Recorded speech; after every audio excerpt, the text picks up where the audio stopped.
一個喺90年代紅透半邊天嘅搖滾天王，如今體頂發福喺地鐵裏面閉目養神；另一個係曾經紅極一時嘅線小生令狐沖，如今背負幾億巨債，變咗失信老賴。呢兩個男人曾經都有一個共同嘅身份，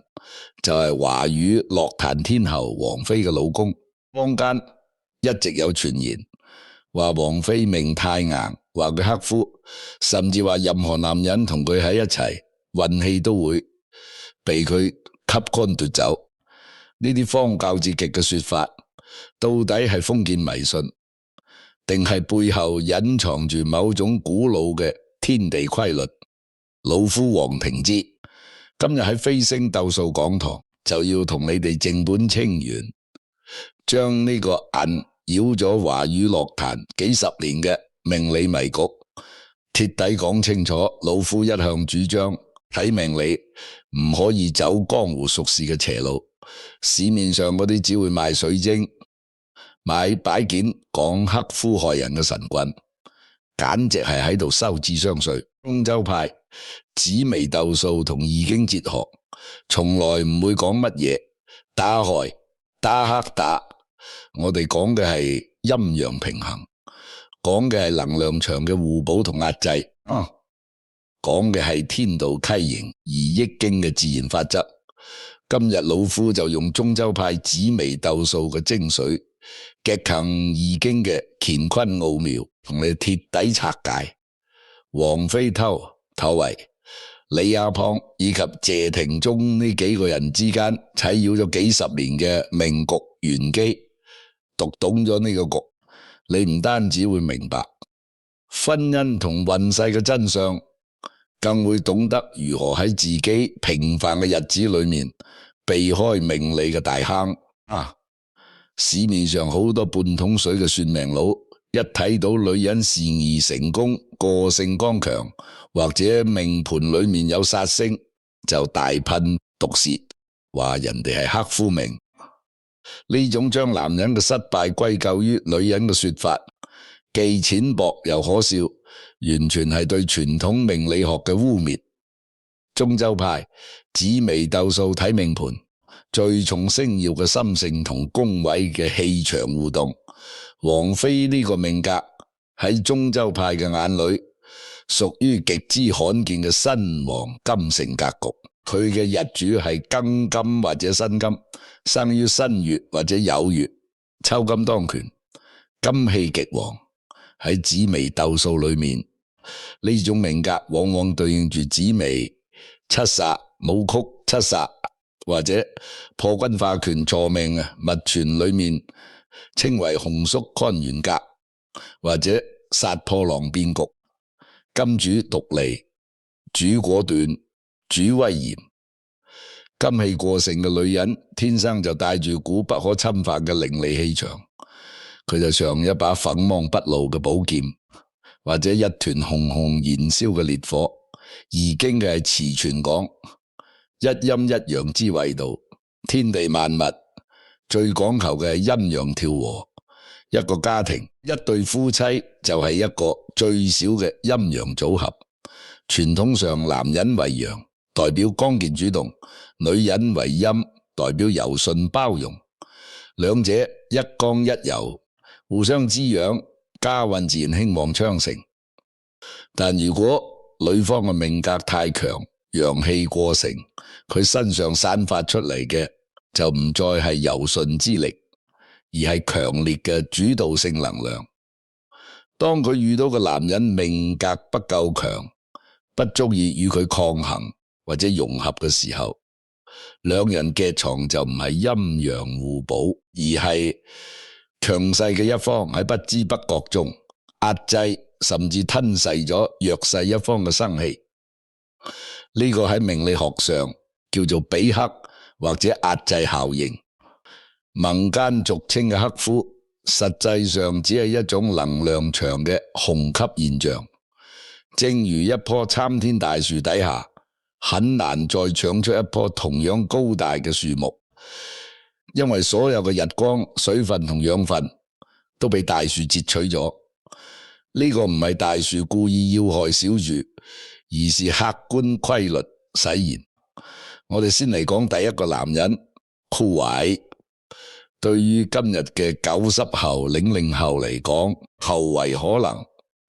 只係一個喺地鐵裏面被路人拍到嘅梯頂大叔一個，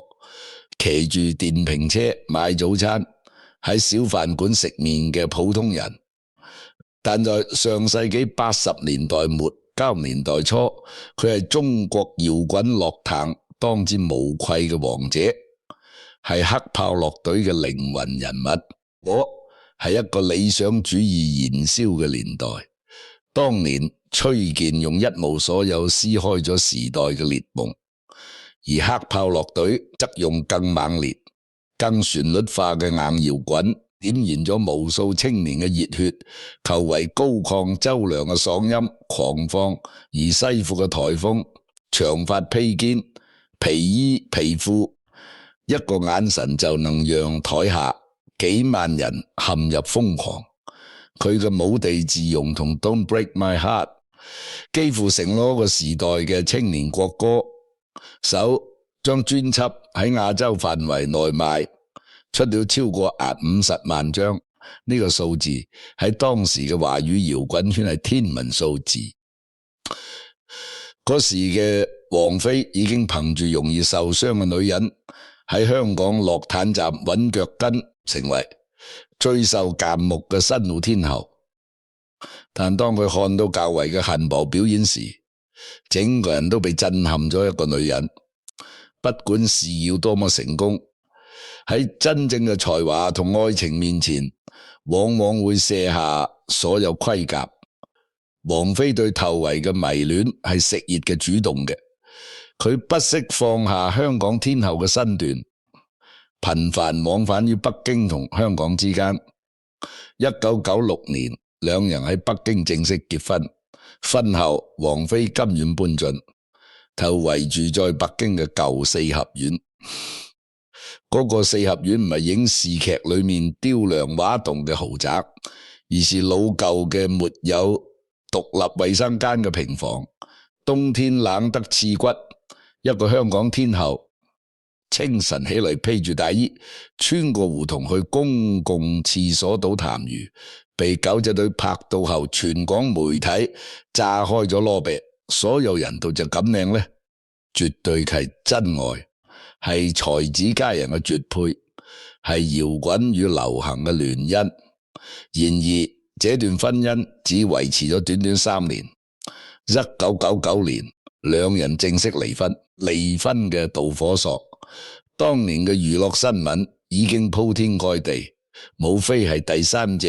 插足、聚少離多、性格衝突等老套情節。但真正值得玩味嘅係離婚之後，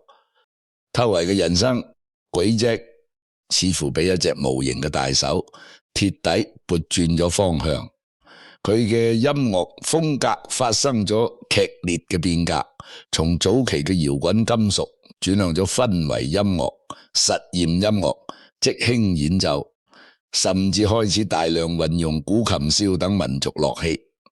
推出嘅《鏗鏘天》、《山河水》、《幻聽》等專輯，呢啲作品喺業內評價極高，被奉為前衛藝術。但對普通聽眾而言，門陡增，旋律性減弱，歌詞變得越嚟越晦舊，甚至消失。商業演出喺佢身上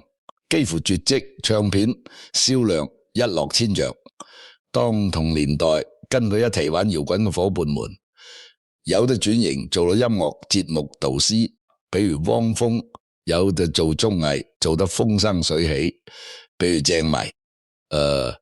有的開公司賺得盆滿缽滿，比如高曉松，只有體為旁觀。同個快節奏嘅消費時代徹底脫咗節。佢住在北京嘅小胡同裏，被網友一次次偶遇。最令人稀有嘅係那張流傳甚廣嘅地鐵照片，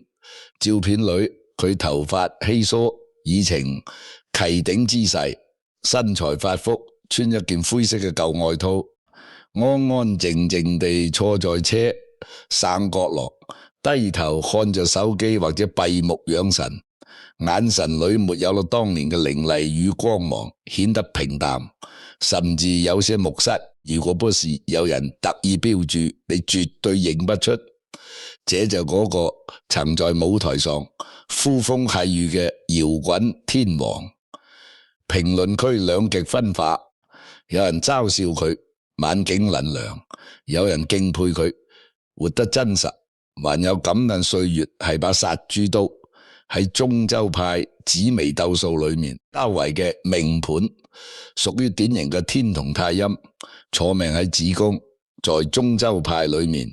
稱為水澄癸厄格或者月朗天門格，又有文昌文曲等文化吉星會照。天同太陰係典型嘅藝術家，命格感性純粹，追求精神世界嘅極致，自帶一股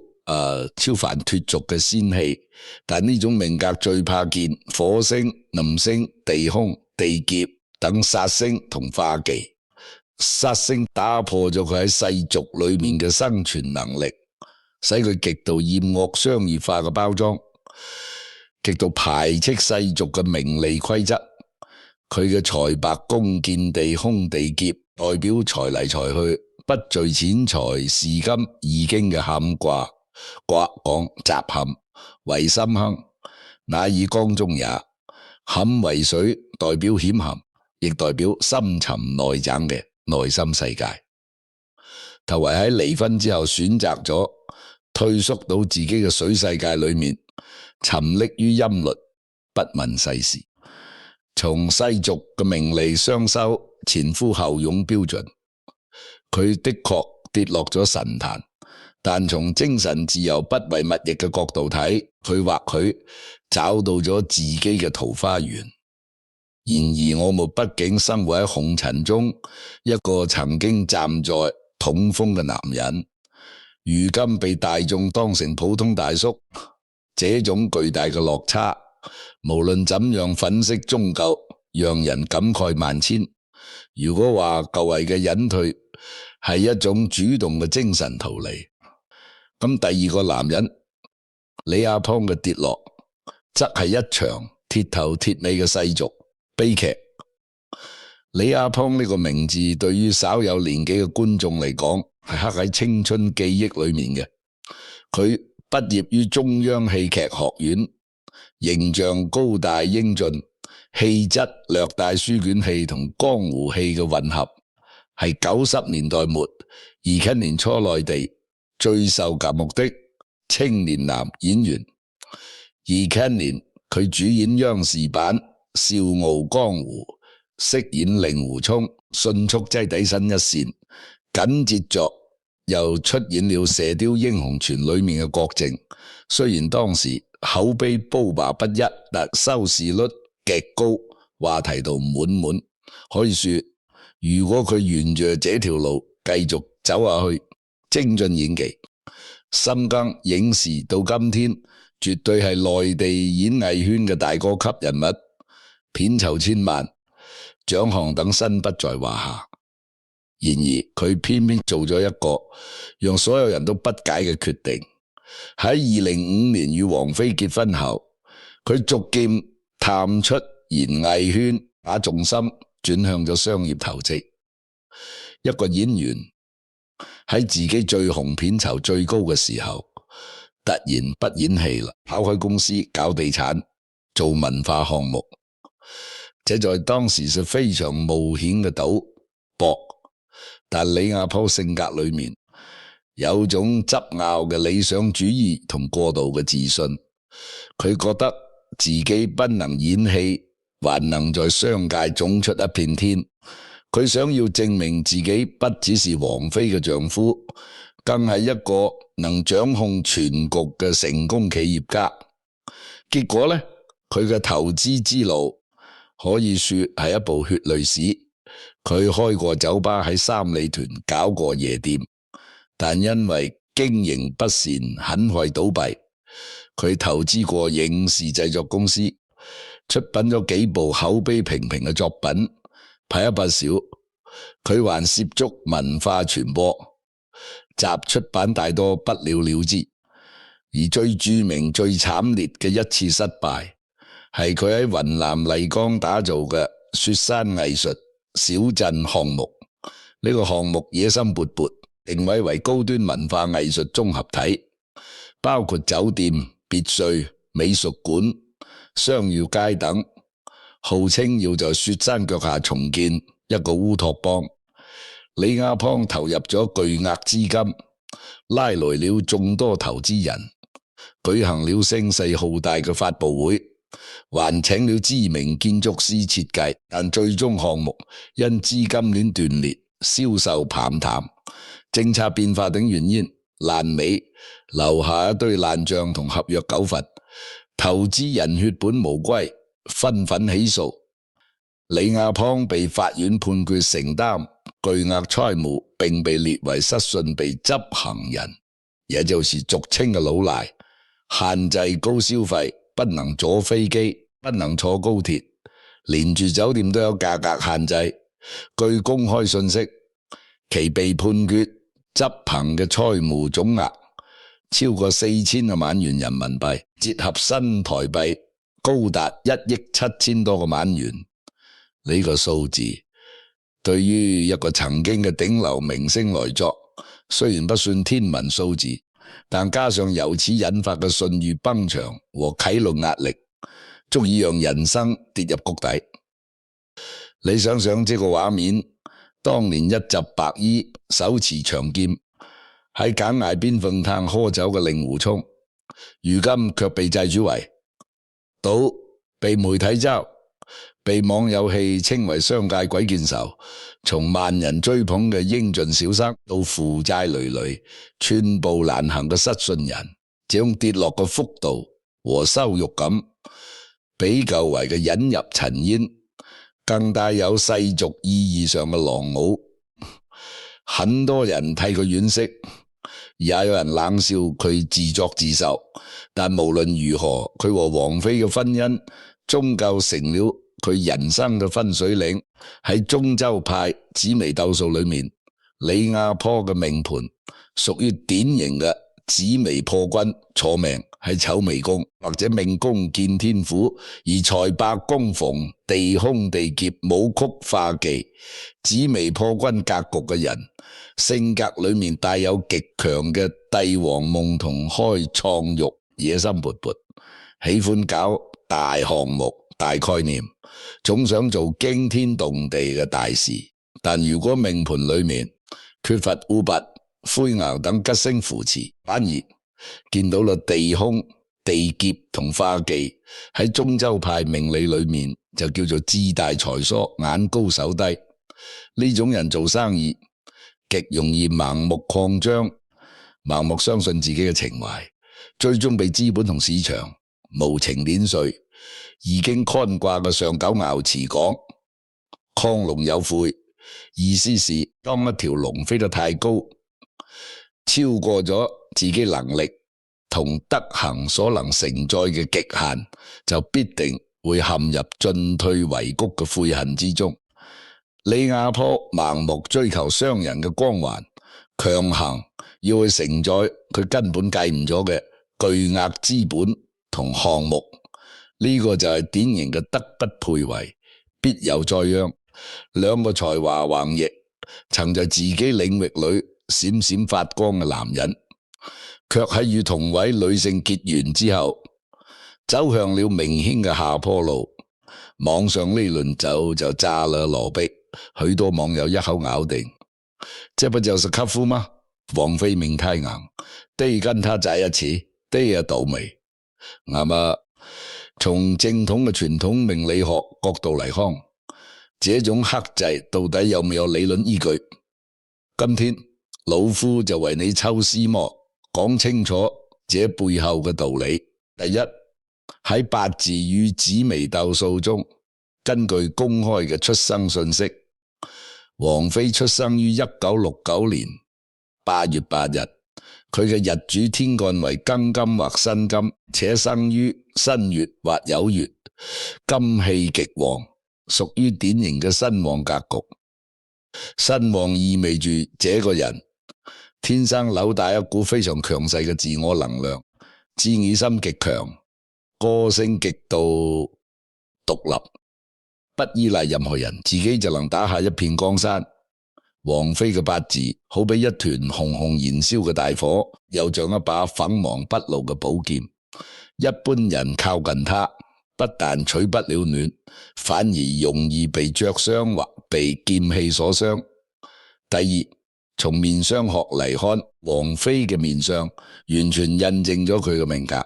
中國傳統相學源遠流長，有麻衣相法、水鏡集等經典。相學認為相由心生，一個人嘅性格特徵乃至命運軌跡都會刻喺臉上。王妃嘅面相喺相學中屬於典型嘅高冷貴格，但同時又帶有孤黑之相。王妃嘅臉型線條分明，肱骨、下髕骨、額頭都顯得有稜有角，骨骼感很突出，但他個臉就蘋果肌。下巴部位卻唔有太多豐盈嘅肉感，整體偏瘦略清冷。喺麻衣相法中，這種骨重肉輕嘅女性性格通常極為剛強，極有主見，不輕易妥協，也不服任何人管束。這種特質放到事業上是巨大嘅優勢，所以王妃能在演藝圈走出條獨一無二嘅路。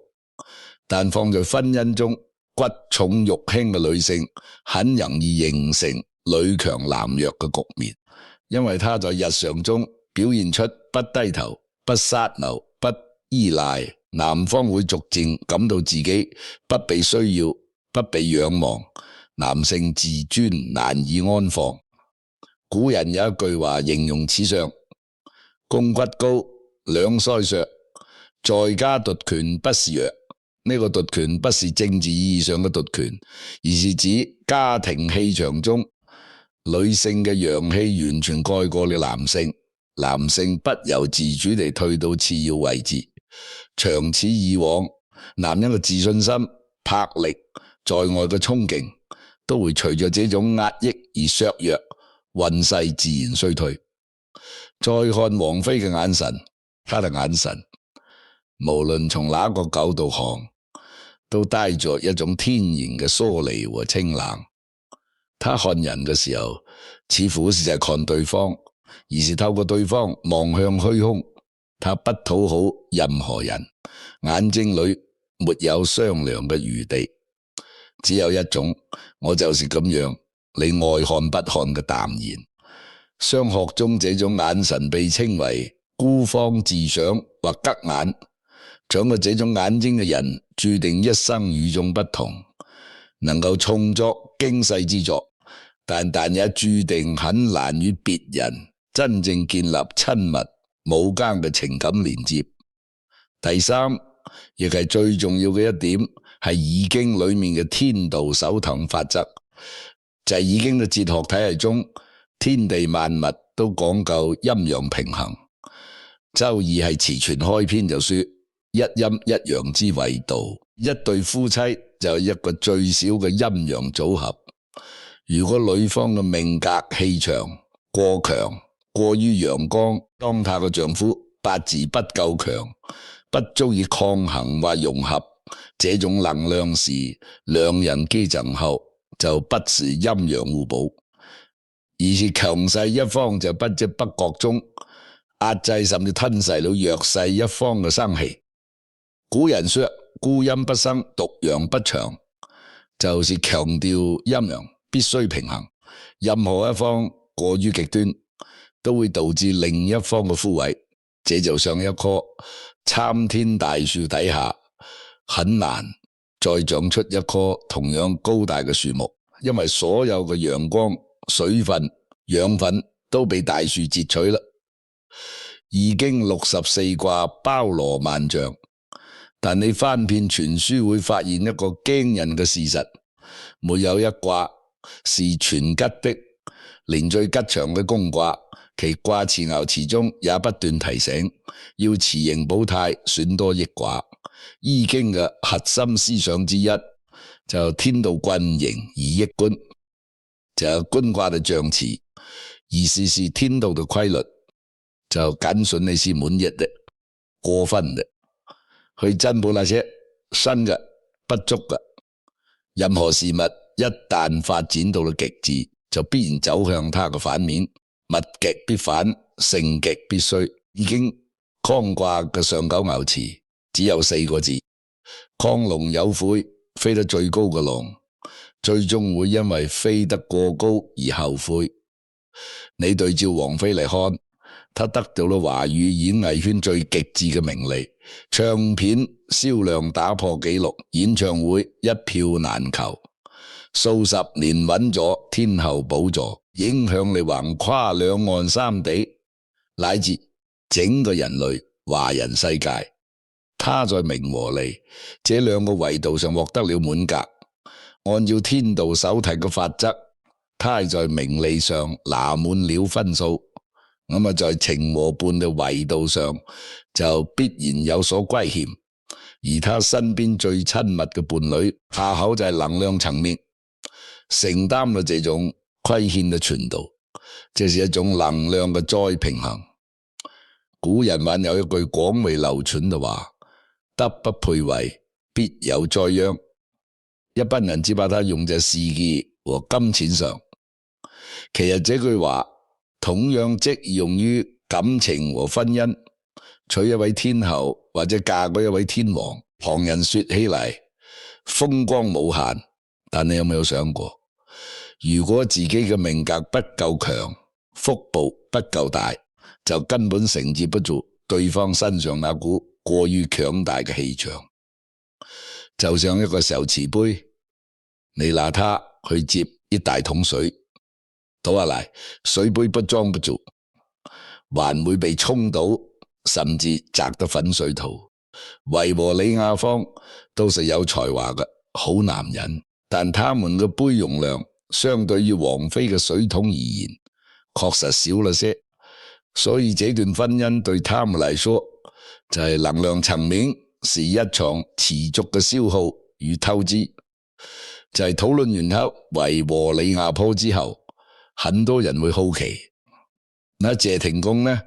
他同王菲分分合合10幾年，最終復合，而且至今感情穩定，似乎沒有遭遇奪運嘅魔咒。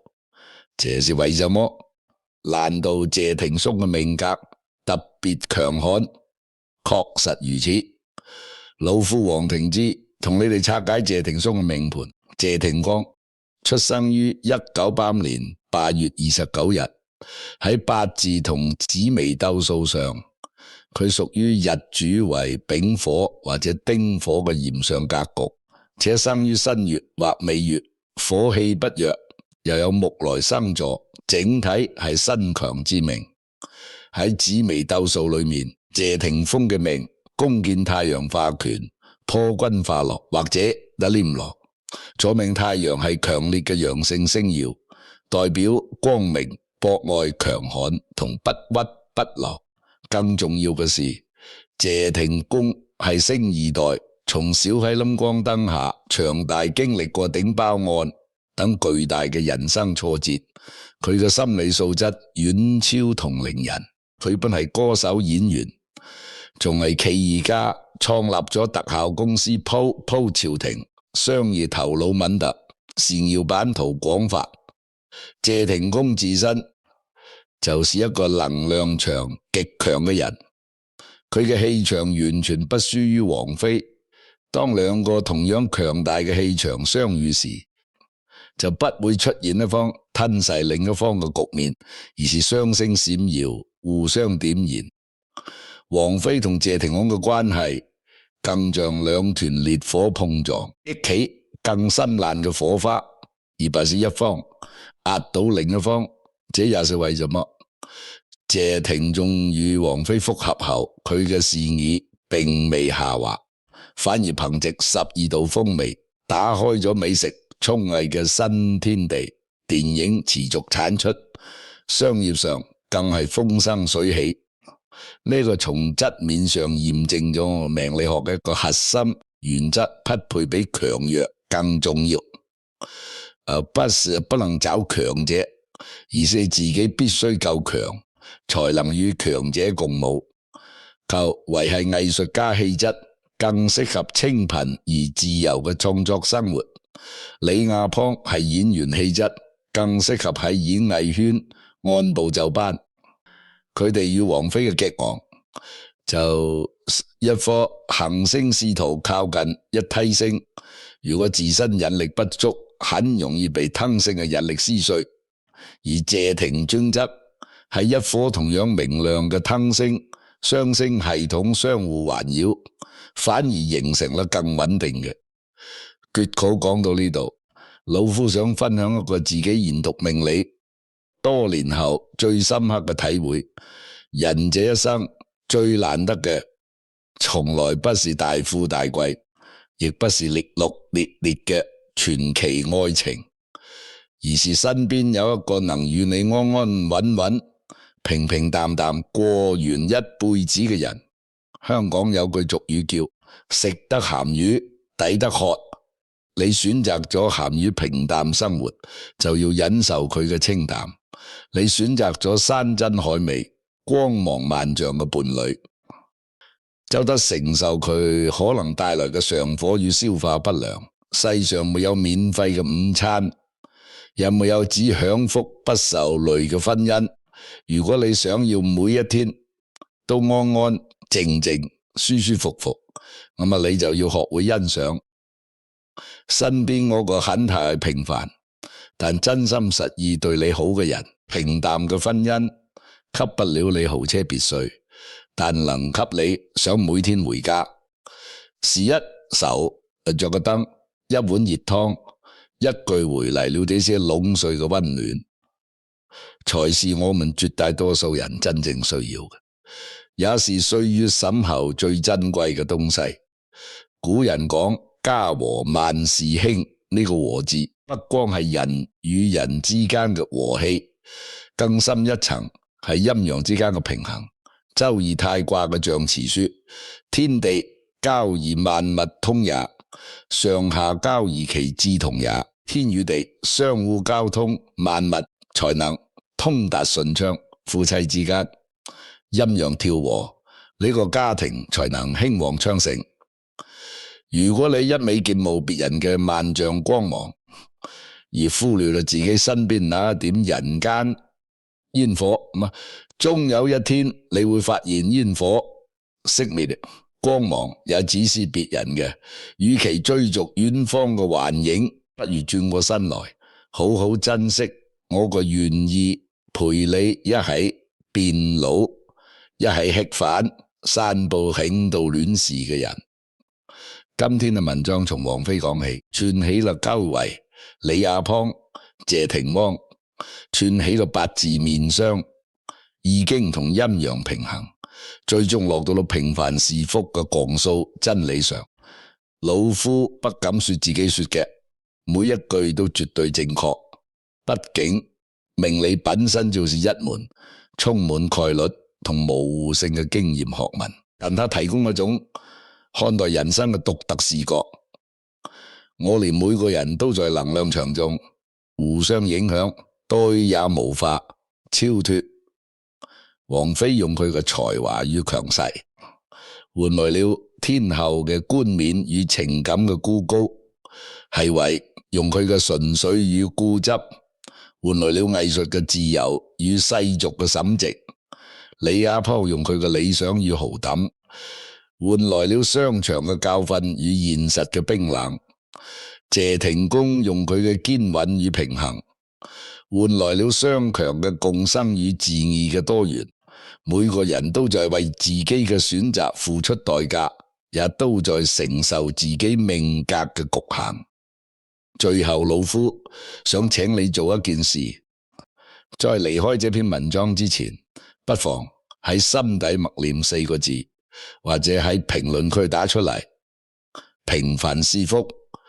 這不是自欺欺人嘅安慰，而是歷經裝後嘅清醒。如果今日呢集飛星鬥數講堂嘅分享對你有啟發，或者讓你想起了某個人、某段關係，歡迎你留下你嘅感想。老夫黃庭之會繼續用古人嘅智慧陪你聊人生嘅大事和生活中嘅小事。感謝啟花這麼多時間讀到這一行，願你天黑有燈，下雨有聲，平凡日子裏自有溫暖。我們下次再見。